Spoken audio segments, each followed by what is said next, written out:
Buenos días familia. Un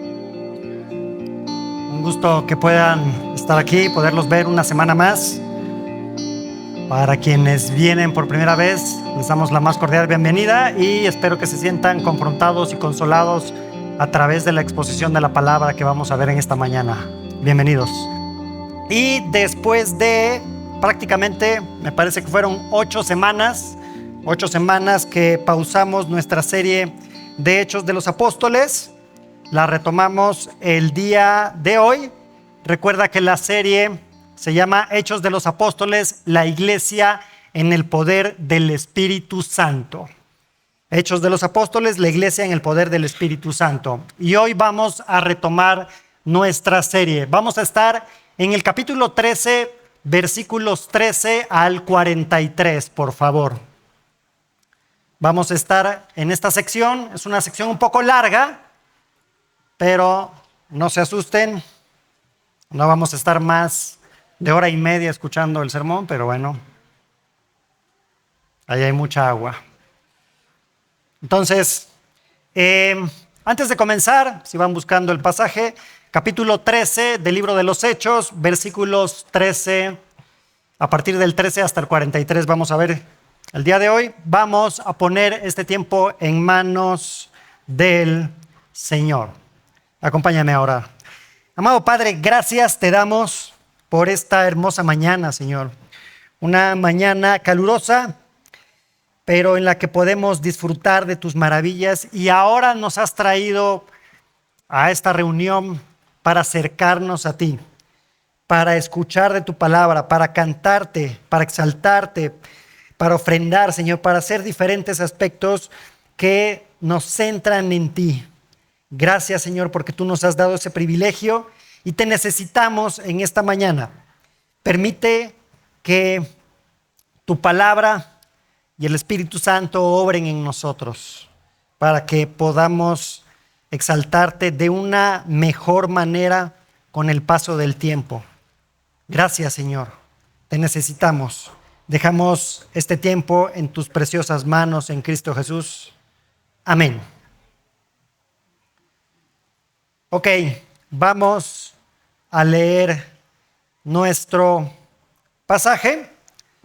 Dice así: Pablo y sus compañeros navegaron desde Pafos y llegaron a Perge de Panfilia, pero Juan se apartó de ellos y regresó a Jerusalén. Ellos, saliendo de Perge, llegaron a Antioquía de Pisidia y en el día de reposo entraron a la sinagoga y se sentaron. Después de la lectura de la ley y los profetas, los oficiales de la sinagoga les mandaron a decir: hermanos, si tienen alguna palabra de exhortación para el pueblo, hablen. Pablo se levantó y, haciendo señal con la mano, dijo: hombres de Israel y los que temen a Dios, escuchen. El Dios de este pueblo de Israel escogió a nuestros padres y engrandeció al pueblo durante su estancia en la tierra de Egipto, y con brazo fuerte los sacó de ella. Por un periodo como de 40 años los soportó en el desierto. Después de destruir 7 naciones en la tierra de Canaán, repartió sus tierras en herencia. Todo esto duró como 450 años. Después de esto, Dios les dio jueces hasta el profeta Samuel.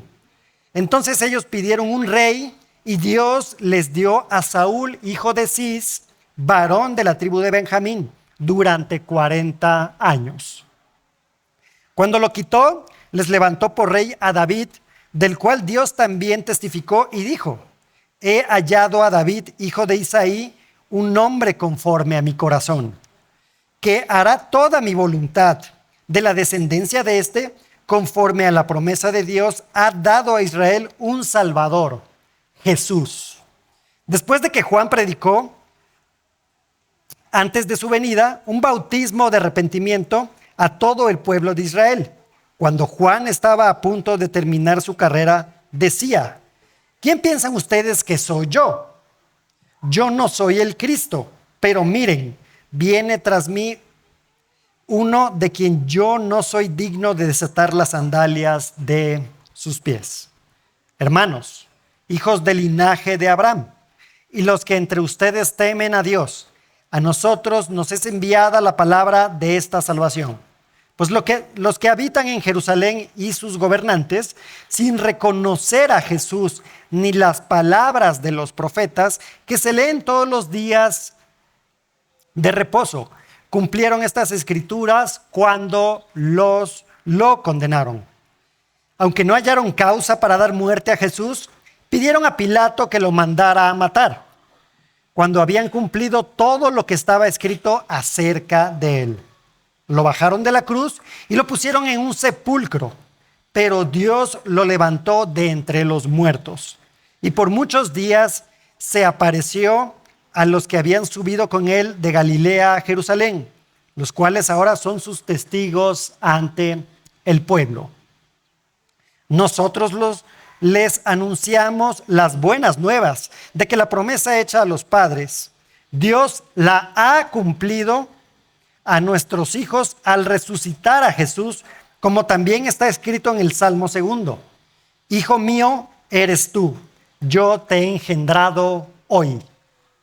Y en cuanto a que lo resucitó de entre los muertos para nunca más volver a corrupción, Dios ha hablado de esta manera: les daré las misericordias santas y fieles prometidas a David. Por tanto, dice también en otro salmo: no permitirás que tu santo vea corrupción. Porque David, después de haber servido el propósito de Dios en su propia generación, durmió y fue sepultado con sus padres y vio corrupción. Pero aquel a quien Dios resucitó no vio corrupción. Por tanto, hermanos, sepan que por medio de él les es anunciado el perdón de los pecados, y que de todas las cosas de que no pudieron ser justificados por la ley de Moisés, por medio de él, todo aquel que cree es justificado. Tengan pues cuidado de que no venga sobre ustedes aquello de que se habla en los profetas. Miren, burladores, maravíllense y perezcan, porque yo hago una obra en sus días, una obra que ustedes nunca creerían, aunque alguien se las describiera. Al salir, Pablo y Bernabé, la gente les rogaba que el siguiente día de reposo les hablaran de estas cosas. Terminada la reunión de la sinagoga, muchos de los judíos y de los prosélitos, temerosos de Dios, siguieron a Pablo y a Bernabé, quienes hablándoles les instaban a perseverar en la gracia de Dios. Hasta aquí la lectura de nuestro pasaje. Y derivado de esto, el título del sermón es este: Jesús es el centro de todo. El título es Jesús es el centro de todo. Y el día de hoy veremos nuestro pasaje a través de 4 puntos. Van a aparecer en sus pantallas, no se preocupen si son de los que anotan. Va a aparecer un poco rápido, pero vamos a ir mencionándolos a lo largo de la predicación. El primero es: Jesús es el centro de la culminación de la historia. El segundo es: Jesús es el centro del cumplimiento de las promesas. Jesús es el centro de la justificación de los pecados. Y finalmente, Jesús es el centro de la perseverancia. Estos van a ser los 4 puntos que vamos a ver el día de hoy, y que finalmente estos 4 puntos nos van a dirigir hacia nuestra idea principal o idea central. Recuerda que generalmente damos una idea que de alguna forma compacta o resume todo todo lo visto a lo largo de la predicación. Es esta: Jesús es el centro en la historia de la redención, ya que fue el plan de Dios para el perdón de los pecados. Jesús es el centro de la historia de la redención, ya que fue el plan de Dios para el perdón de los pecados. Ok, ¿dónde estamos? ¿Dónde estamos parados? Recordemos un poco que en este mismo capítulo 13, Pablo y Bernabé fueron llevados por el Espíritu Santo a Chipre, esta isla donde proclamaban el Evangelio. y ahí es donde tienen un encuentro con este procónsul, Sergio Pablo, que digamos tenía como asesor a un judío llamado Elimas, que era un mago que trataba de desviar de la fe al procónsul cuando este procónsul empezó a escuchar el evangelio por parte de Pablo y Bernabé, porque estaba interesado en el mensaje. Entonces, en del versículo 1 al versículo 12 podemos ver cómo el evangelio se está expandiendo, pero a la vez se recibe oposición ante él. Y de manera milagrosa, el Espíritu Santo deja ciego a este hombre, a este mago, y luego entonces el procónsul, dice el pasaje, que creyó. El procónsul creyó. Ahora, en nuestro texto que leímos ahorita, Pablo, Bernabé y Juan salen de Pafos, que está en Chipre. Recuerda que esta isla de Chipre, ¿dónde se encuentra? En la parte este del mar Mediterráneo, ¿no? Y recorren aproximadamente hacia el norte unos 200 kilómetros a través del mar. ¿Llegan a dónde? Llegan a la costa de lo que hoy actualmente es Turquía, a la costa sur de lo que actualmente es Turquía, ¿ok? Vamos imaginando entonces esa parte. Llegan a la costa y de ahí se mueven 19 kilómetros tierra adentro hasta llegar a Perge. Y aquí en Perge es donde Lucas nos menciona que Juan Marcos regresa. Que Juan Marcos regresa. Básicamente los deja ahí a Pablo y a Bernabé. Y no nos dice el texto las razones por cuales se regresa a Jerusalén. Aunque más adelante, en el mismo libro, en el capítulo 15, se observa que Pablo consideró su partida como una deserción. No vio grata su partida de Juan Marcos. Entonces están aquí en Perge, se van a Antioquía de Pisidia haciendo un recorrido aproximado de 160 kilómetros, elevándose aproximadamente unos 1100 metros por arriba del nivel del mar a través de una cordillera. ¿Ok? Esto lo menciono porque en aquella época los viajes no eran nada sencillos y su motivación es el mismo evangelio. El pasaje no nos menciona las razones de por cuáles realizan ese viaje y llegan hasta este punto.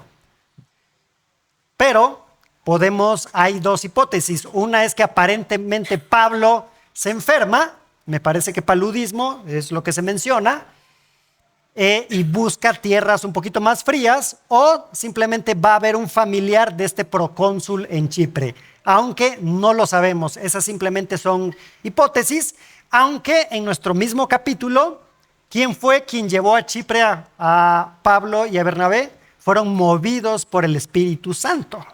Creo que eso nos debe de bastar. Y como ya se empieza a hacer costumbre, llegan ahí a Pisidia, a Antioquía de Pisidia, y van a una sinagoga. Esto nos muestra que si hay una sinagoga en alguna zona, había judíos producto de la dispersión. Ahí se encontraban algunos judíos. Entonces, llegan a la sinagoga, están en la liturgia, y entonces al final era parte de los deberes del responsable o responsables de la sinagoga elegir a alguien para dar un mensaje. Y entonces le dicen a Pablo y Bernabé, ¿qué onda? ¿Te avientas un mensaje? Es entonces, no sabemos si Pablo toma la iniciativa o Bernabé le dice, pues ¿qué onda, Pablo? Vas, ¿no? Pablo tiene la oportunidad entonces para predicar el evangelio, dar el mensaje de parte de Dios a su pueblo y a algunos otros temerosos del Señor, nos menciona el pasaje.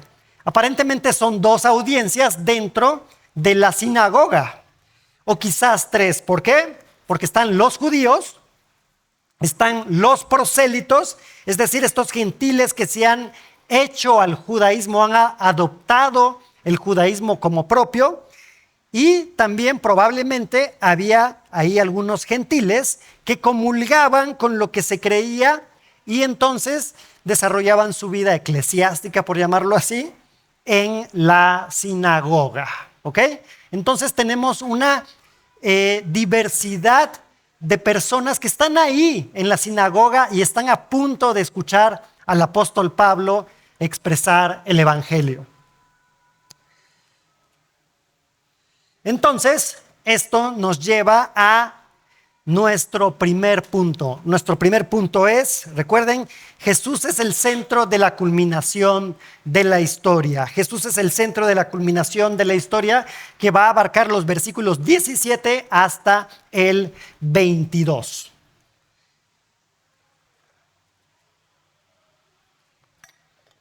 Recordemos quién es Pablo. Pablo es judío, fariseo, y conocía perfectamente la historia de su pueblo.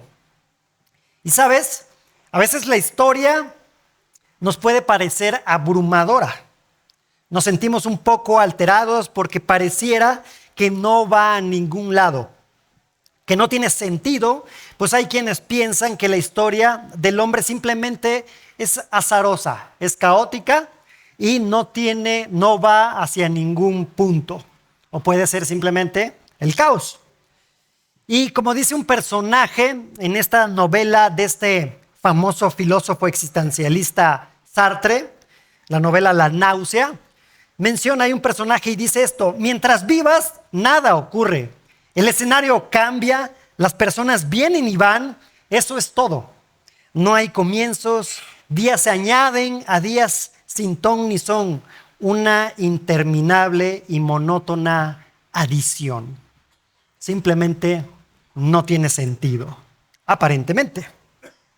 Pero ahora el apóstol va a responder el cómo a lo largo de la historia particular de este pueblo, de su pueblo, se ha visto el cuidado y las acciones de Dios para redimirlos. Le va a mostrar a manera de resumen cómo Dios los fue llevando hacia un punto en que la historia se resolvería, en que los redimidos volverían a tener comunión y que entre estas acciones se mostraban y señalaban a Cristo como el centro de la culminación de la historia. El Antiguo Testamento nos dirige hacia Cristo, miraba el futuro hacia Cristo. Historia que, si bien aún no está toda escrita, tenemos una muy buena parte, e incluso abusando de la palabra, podría decir que en la historia futura ya conocemos el final. Y eso nos alegra o nos debería de alegrar. Porque todavía estamos en el ya, pero todavía no. Y claramente el Señor nos ha dado una dirección, un rumbo, un camino y un sentido. La historia de ese cuidado empezó cuando el Dios de este pueblo de Israel escogió a los padres de ellos. Dios tiene el control total de la historia, no solo la de Israel. Y en su soberanía Dios escoge a los padres de la nación, Abraham, Isaac, Jacob, José, o incluso todavía podríamos irnos un poco más atrás en el tiempo, ¿no? Podríamos considerar a Adán y a Eva como nuestros primeros padres. Llegan a Egipto. Pasa ahí algo de tiempo con estos padres, se puede ver el registro en el Antiguo Testamento. Llegan a Egipto. ¿Llega a Egipto quién? José y sus hermanos. Y Lucas nos muestra que engrandeció al pueblo durante su estancia en Egipto. Y menciona esto a pesar de que fueron esclavizados y pasaron un tiempo sumamente difícil en Egipto. Menciona esto a pesar de esa condición, pero en medio de ello el Señor estaba ahí, estaba presente, y nos menciona que con brazo fuerte los sacó de allí. Posteriormente, Dios siguió cuidando a la nación y por un tiempo como de 40 años, nos dice el pasaje, los soportó pero también algunas veces se menciona cómo lo sostuvo en el desierto. Y ambas declaraciones son ciertas, porque por un lado, Dios cuida a la nación durante estos 40 años de vagar en el desierto, pero también, si leemos la historia, estuvo soportando el pecado y la rebelión de ellos. Dios cuidó de su pueblo a pesar de esa rebelión, porque tenían un papel clave en el plan divino para la historia. Dios les dio en herencia un territorio destruyendo 7 naciones y todo esto duró, dice el pasaje, como 450 años. Ahora, Lucas registra un salto en el discurso, porque después de eso, es decir, después del Éxodo, Dios les otorga jueces. Un tiempo donde fueron desobedientes y también idólatras, dejando atrás un periodo e iniciando otro, donde el Señor sigue mostrando su poder, su cuidado y mostrando su fidelidad. No porque ellos fueran un buen pueblo, no porque fueran buenas personas, no porque fueran buena onda, sino porque Dios es fiel a sus promesas. Pasa el tiempo y llega el profeta Samuel, que es quien le toca, pues ser profeta, pero también juez en su momento. Al estar en este nuevo periodo de reyes, iniciando un nuevo periodo, porque el pueblo así lo pide, tratando de imitar el contexto cultural donde se encontraba Israel. ¿Por qué? Porque podemos ver cómo observan los demás pueblos y dicen, tienen reyes. Pues no me parece mala idea que nosotros también tengamos un rey, ¿no? ¿Por qué no nosotros? A fin de que seamos como todas las naciones. Dios les otorga a Saúl, de la tribu de Benjamín, que por propio testimonio de Pablo, también pertenecía a esta tribu, ¿no? Saúl, después de su reinado, es removido, así como a su descendencia, y sustituido por un hombre que la palabra del Señor nos dice que fue conforme al corazón de Dios. ¿Quién? David. David, hijo de Isaí. Y debemos de recordar que un hombre conforme al corazón de Dios no es un hombre perfecto. Está registrado lo que hizo David, podemos leerlo en la Biblia. Sino más bien es un hombre consciente de su pecado y que se arrepiente de él, además de que busca hacer la voluntad de Dios. Y esto hizo David. Y de este linaje, de este rey, vendría otro rey. Isaías incluso menciona que dice, entonces un retoño brotará del tronco de Isaí. Y no se está refiriendo a David, sino más adelante. O por ejemplo, Jeremías en el capítulo 23 dice, vienen días, declara el Señor, en que levantaré a David un renuevo justo, y él reinará como rey, actuará sabiamente, y practicará el derecho y la justicia en la tierra. Es decir, que todo esto debería de haber llevado a Israel a mirar hacia el futuro, depositar la esperanza en el Salvador que vendría. El objetivo del apóstol es mostrar que el actuar de Dios en la historia llegó en el momento esperado a su clímax con la venida de Jesús. Por eso Jesús es el centro de la historia de la redención. Esto es lo que está tratando de hacer Pablo, tanto a los judíos como a los gentiles que lo están escuchando. Pero creo que también aquí podríamos voltear atrás y ver nuestra historia individual. Y ver que incluso cuando no creíamos en el Señor, Él estaba ahí obrando de diferentes formas, cuidándonos de peligros, otorgándonos o restaurando nuestra salud, proveyendo alimentos, proveyendo un techo, poniendo a personas estratégicas ahí cercanos a nosotros. Por lo que Jesús no es solo el centro de la historia, sino también el de nuestra historia individual o colectiva como congregación. Lo que nos lleva a nuestro siguiente punto. Punto número 2. Jesús es el centro del cumplimiento de las promesas. Jesús es el centro del cumplimiento de las promesas. Versículos 23 al 37. Ahora, aquí Pablo introduce algo que sus oyentes posiblemente no habían escuchado antes. Hasta este punto ha estado relatando la historia conocida por todos. Y ahora viene aparentemente lo nuevo. Seguramente estaban escuchando ahí en la sinagoga y asintiendo, ¿no? Como ustedes están asintiendo. Ah, no, sí. Sí, David. Sí. Entonces Pablo conecta con la descendencia de David al Salvador. Pues dice de la descendencia de este lo que Pablo estaba diciendo. Entonces era que el Salvador, el Mesías esperado, había sido levantado por Dios de la descendencia de David y que su nombre era Jesús. Y más adelante vemos la respuesta de este anuncio. Pues seguramente les cayó de sorpresa. Unos creen, otros no, pero esto es lo normal, por decirlo de alguna forma.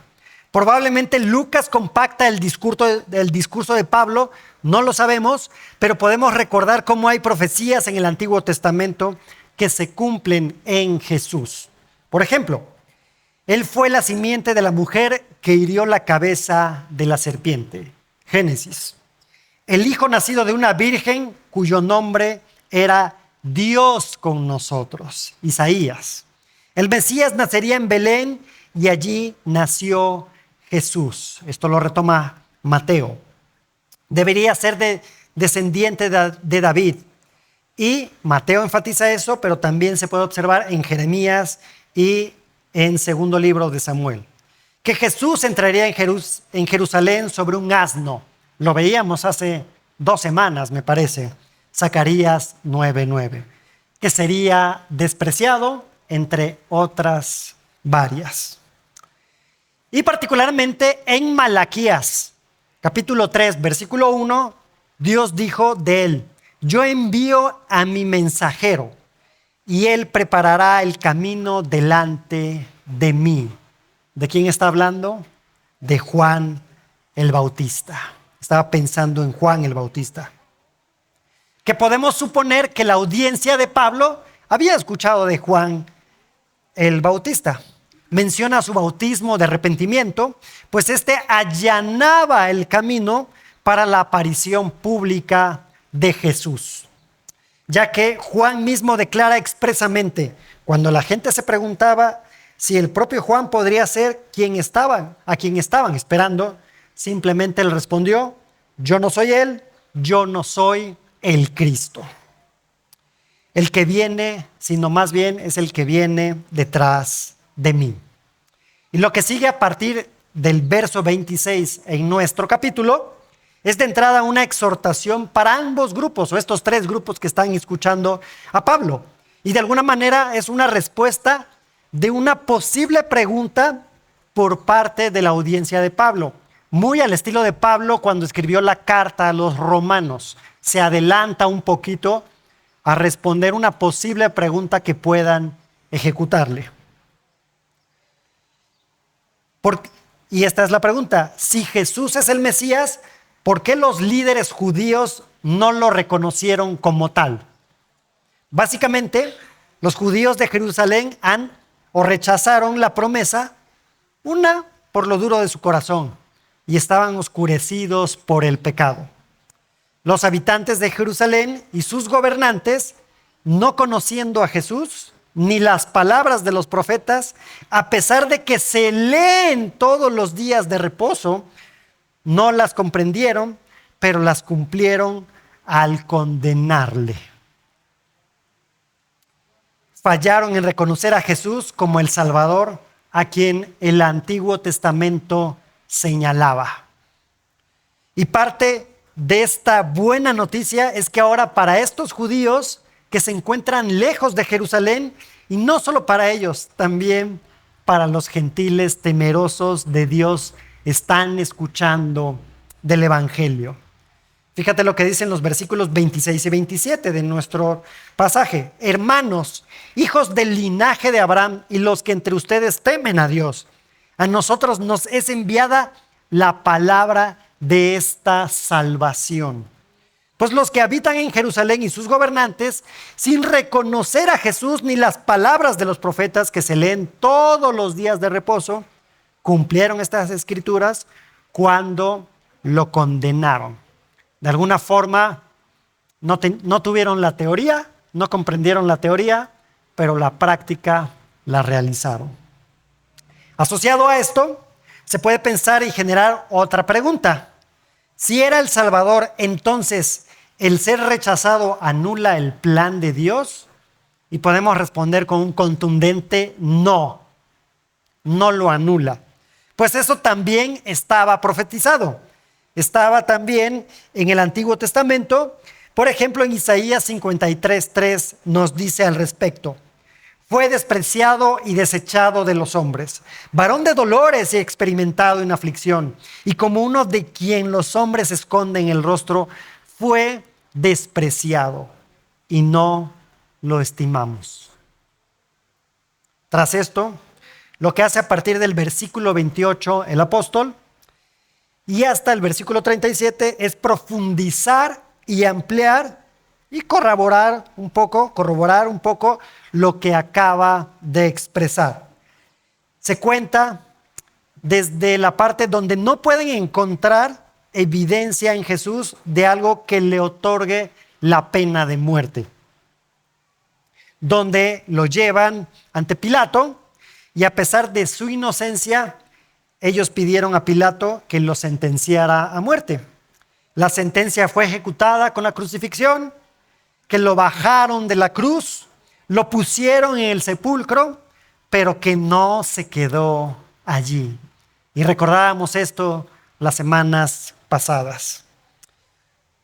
No se quedó allí, pues resucitó y se enfatiza en ello. Por lo tanto, no sufrió corrupción, cumpliendo así las cosas que estaban escritas de él en el Antiguo Testamento, las profecías. Después de largos años de una espera expectante, Dios, que había una vez levantado a David para ser su rey, ha levantado ahora al hijo de David, de acuerdo con lo que el propio David escribió en el Salmo 2:7, y es al cual apela el apóstol. Tú eres mi hijo, yo te he engendrado hoy. Leamos entonces los versículos 28 al 37. Aunque no hallaron causa para dar muerte a Jesús, pidieron a Pilato que lo mandara a matar, cuando habían cumplido todo lo que estaba escrito acerca de él. Lo bajaron de la cruz y lo pusieron en un sepulcro, pero Dios lo levantó de entre los muertos. Y por muchos días se apareció a los que habían subido con él de Galilea a Jerusalén, los cuales ahora son testigos ante el pueblo. Caminó entre muchos, lo vieron, que anduvo entre ellos. Nosotros les anunciamos las buenas nuevas de que la promesa hecha a los padres, Dios la ha cumplido a nuestros hijos al resucitar a Jesús. Como también está escrito en el Salmo 2, hijo mío eres tú, yo te he engendrado hoy. Y en cuanto a que lo resucitó de entre los muertos, hace un énfasis ahí, para nunca más volver a corrupción. Dios ha hablado de esta manera: les daré las misericordias santas y fieles prometidas a David. Por tanto, dice también en otro salmo: no permitirás que tu santo vea corrupción. Porque David, después de haber servido el propósito de Dios en su propia generación, durmió y fue sepultado con sus padres y vio corrupción. Pero aquel a quien Dios resucitó no vio corrupción. Lo que nos dice que Jesús es el centro del cumplimiento de las promesas, el cual es nuestro punto número 2.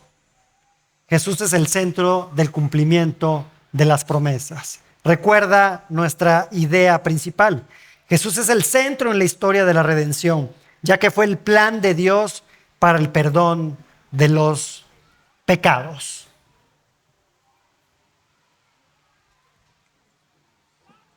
Punto 3.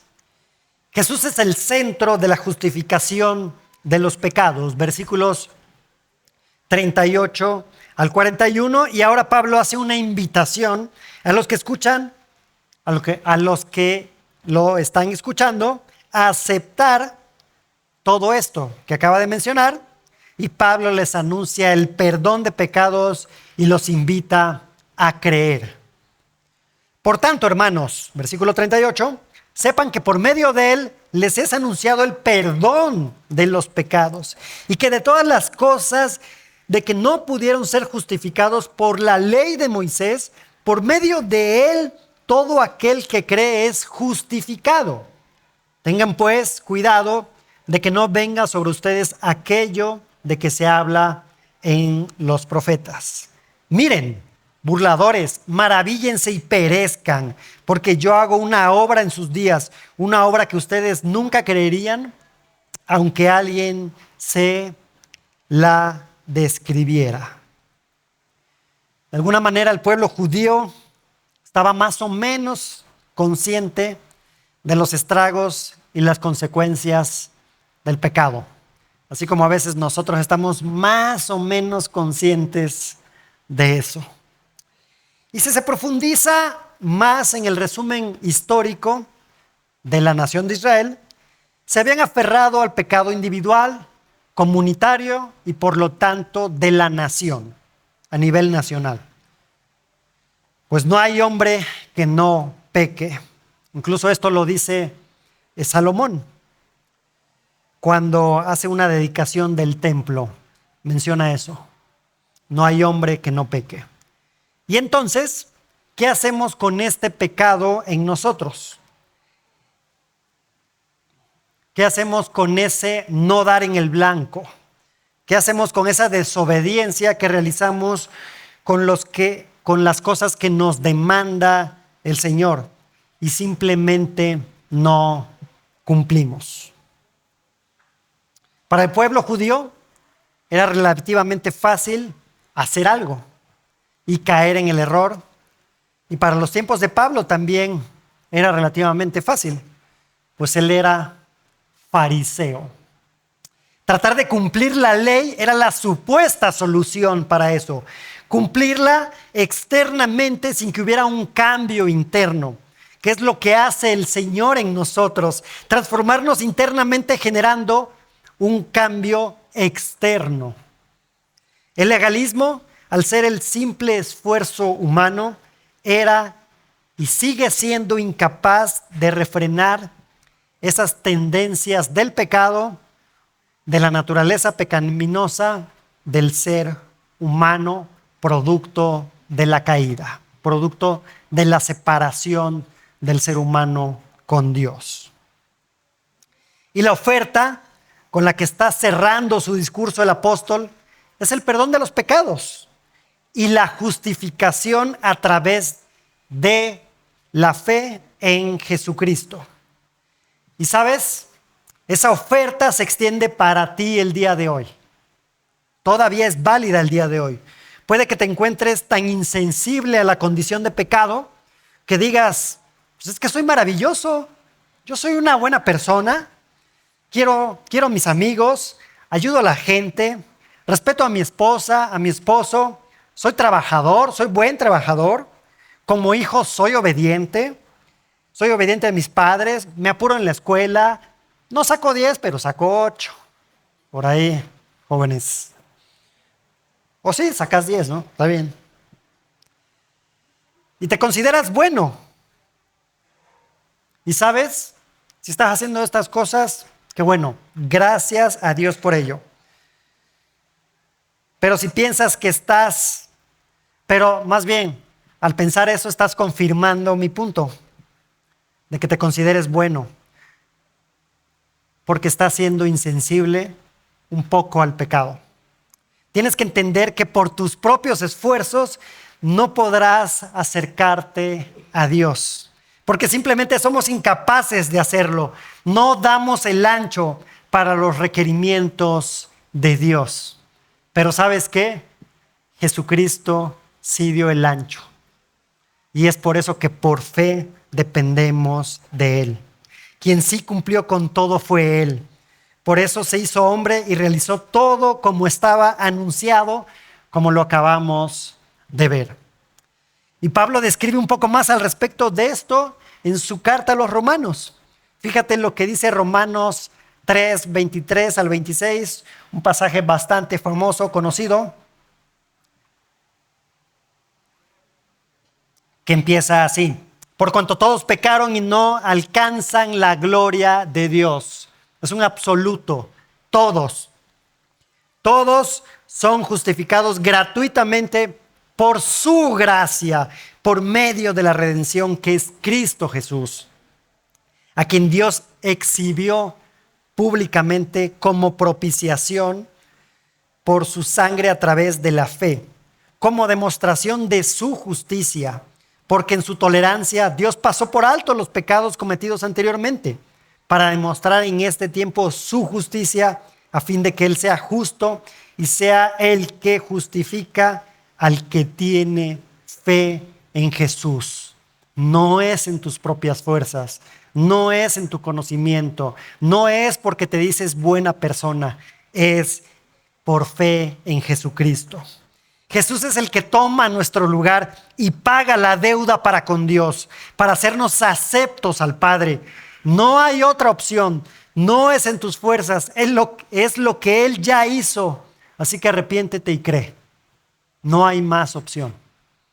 Y nosotros, los que ya han creído, los que hemos creído, leer esto nos otorga una profunda paz, pues nuestros pecados han sido totalmente perdonados y puedes descansar en Él.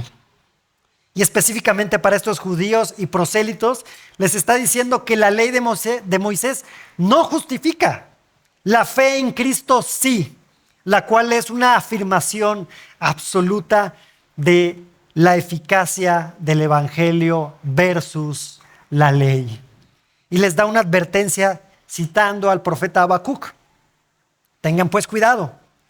Y esto está escrito en el contexto de Habacuc, es en un contexto de juicio para con el pueblo de Israel, con la inminente conquista de los caldeos, es decir, los babilonios, para conquistar a Israel, para darles juicio. Y lo toma el apóstol. Por lo que si no respondes en arrepentimiento, en algún momento habrá consecuencias. Separación total de la gracia del Señor. Vas a estar frente al Señor y no vas a tener otra opción, porque simplemente no creíste en el Evangelio. Por eso el nombre de este punto, del punto 3. Jesús es el centro de la justificación de los pecados. No puedes ser justo ante Dios por tus propias fuerzas, solo a través de Jesús. Hasta aquí el punto 3. Finalmente, el punto 4 es bastante corto. Seguro ya tienen más calor todavía. Pero el punto 4 es: Jesús es el centro de la perseverancia. Jesús es el centro de la perseverancia. Versículos 42 y 43. Al salir Pablo y Bernabé, la gente les rogaba que el siguiente día de reposo les hablaran de estas cosas. Terminada la reunión de la sinagoga, muchos de los judíos y de los prosélitos temerosos de Dios siguieron a Pablo y a Bernabé, quienes hablándoles les instaban a perseverar en la gracia de Dios. Aquí únicamente vemos el resultado positivo de la predicación de Pablo, tanto en los judíos como en los prosélitos, temerosos de Dios. Y la próxima semana se mencionará este resultado negativo, pues no todos reaccionaron al Evangelio de forma adecuada. Están prestos a saber y conocer más, pues se menciona que querían aprender más de esto, de este nuevo mensaje, y pidieron oír más. Dicha solicitud no solo tenía que ser dirigida hacia Pablo, sino también hacia los líderes de la sinagoga, porque era su función invitar a los predicadores para dirigir, para mencionarlo en la reunión. Entonces, no solo era un aspecto opcional para Pablo, pero que de las calles podía expresar esto, podía seguir hablando fuera de la sinagoga.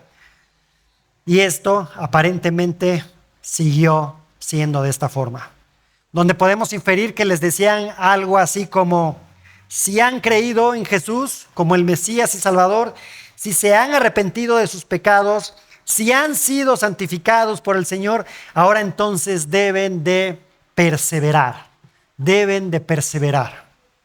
No puedes quedarte únicamente con esto.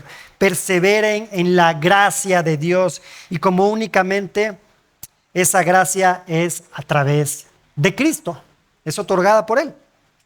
Por eso Jesús es el centro de la perseverancia. Esa es nuestra motivación. Mira lo que dice la Confesión de Fe de Westminster sobre específicamente la perseverancia de los santos. Los que han sido aceptados por Dios en su Hijo amado, a través de Cristo, eficazmente llamados y santificados por su Espíritu, no pueden caer total ni finalmente del estado de gracia, sino que ciertamente perseverarán en ella hasta el final y serán salvos eternamente. No puedes quedarte en la condición en la que te rescató el Señor. No puedes quedarte ahí. Tienes que esforzarte, tienes que invertir tiempo, tienes que orar, tienes que estudiar y meditar su palabra, pero todo esto en dependencia de Él. Jesús es el centro de la perseverancia de su gracia. Para finalizar, primeramente para aquellos que nos visitan y que no se consideran personas creyentes o que creen en Dios a su estilo, a su manera, medita en lo que has escuchado el día de hoy. Yo sé que no es fácil cuestionar el sistema propio de creencias, de pensamientos, pero el Evangelio tiene repercusiones eternas para bien o para mal. Para ti que a lo mejor estás en un estado de comodidad, que dices: claro que creo en Jesucristo, claro que es únicamente por gracia, claro que murió, resucitó y ascendió, que pagó por mis pecados, pues me separaban de Dios. ¿Qué estás esperando para salir de esa condición de letargo? Puede que sea por miedo, puede que sea por inseguridad, puede que sea por pereza. Ay, no quiero involucrarme con estos, ¿no? Santurrones. Puedes tener diferentes razones, pero si estás en este estado de comodidad y verdaderamente has creído en el Señor, estoy seguro que va a utilizar su vara, ¿sí? Su vara, para que empieces a moverte y tomar iniciativa a buscarlo nuevamente. De todo corazón, ojalá sea el callado, ¿no?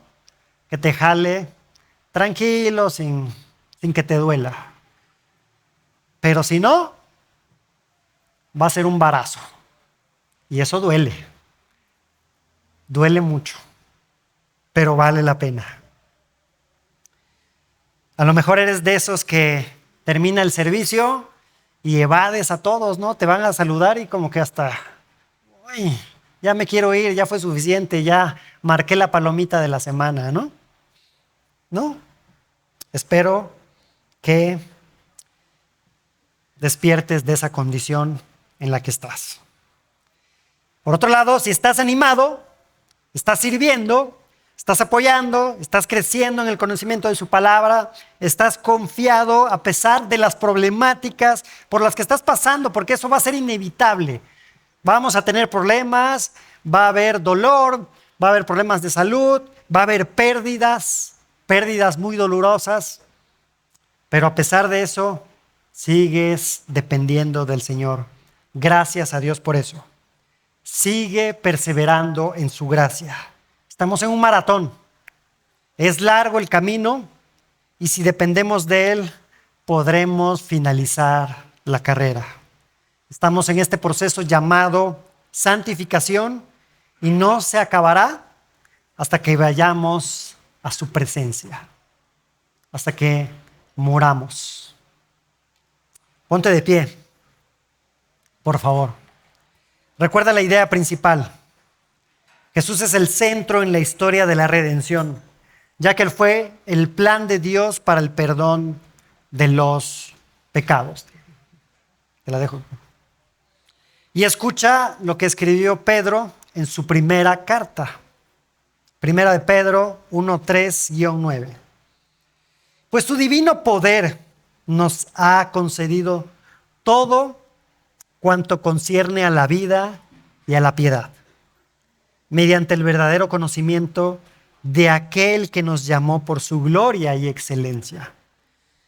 Por ellas, Él nos ha concedido sus preciosas y maravillosas promesas, a fin de que ustedes lleguen a ser partícipes de la naturaleza divina, habiendo escapado de la corrupción que hay en el mundo por causa de los malos deseos.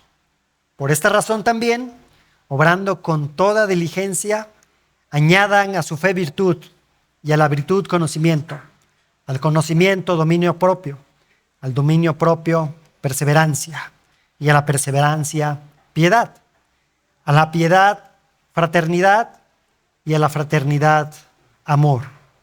Pues estas virtudes, al estar en ustedes y al abundar, no los dejarán ociosos ni estériles en el verdadero conocimiento de nuestro Señor Jesucristo. Porque el que carece de estas virtudes es ciego o corto de vista, habiendo olvidado la purificación de sus pecados pasados. Acompáñame a orar. Amado Padre, gracias, Señor. Gracias porque pudimos escuchar de tu palabra, porque podemos animarlos a través de ella, porque podemos exhortarnos a través de ella, porque podemos a través de ella conocerte aún más. Y Señor, permite que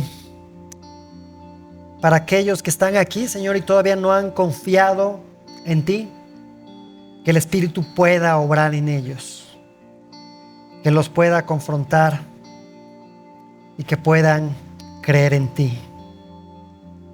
Y Padre, para aquellos que ya hemos creído, Señor, que podamos seguir creciendo en el conocimiento de tu palabra. Y que si hemos perdido ese ánimo que estuvo presente cuando nos compartieron por primera vez del Evangelio, que recordemos ese primer amor, Señor. Que nos animemos en ti. Que podamos ser un verdadero ejemplo de lo que Cristo está haciendo en nuestras vidas. Que podamos ser ese ejemplo al mundo y que podamos seguir predicando el Evangelio. Gracias, Señor, por este día. En Cristo Jesús. Amén.